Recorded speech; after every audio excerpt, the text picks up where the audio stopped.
មនុស្សកើតឆ្នាំថោះឆ្នាំថោះធាតុឈើពងទេវតាស្រីមនុស្សប្រុសស្រីដែលកើតឆ្នាំនេះទំនាយទាយថា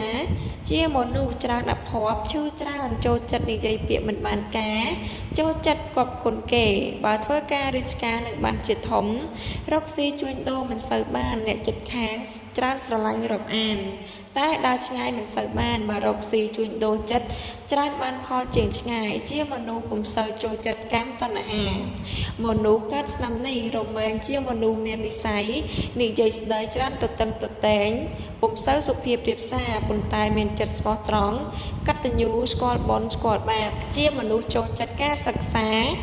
ស្លាតពីអ្វីស្គាល់កិច្ចកលមនុស្សមានតណ្ហាខ្លាំងដូចទឹកពុះប្រាថ្នាទៅលើអ្វីហើយរមែងខិតខំព្យាយាមធ្វើឲ្យទាល់តែបានសម្រេចចិត្តស្រាលឆាប់ខឹងតែឆាប់បាត់ធ្វើគុណមិនបានផលត្រូវញាតិមិត្តបៀតបៀនច្រើននៅគាត់បំរើឬចៅវាយនាយមិត្តភ័ក្តិមុខរបរដែលស័ក្តិសមជាងគេសម្រាប់មនុស្សដែលកើតឆ្នាំនេះគឺធ្វើគ្រូបាធ្យាយមេធាវីសុភាចាបុរសអ្នកឃោសនាពីព្រោះជាមនុស្សប៉ិនប្រសពក្នុងការនិយាយនិងចូលចិត្តវែកញែករកហេតុផលឲ្យអ្នកដតីបើឲ្យធ្វើការរកស៊ីដោយកម្លាំងកាយទឹកបដូរច្រើនតែពុំសូវប្រកប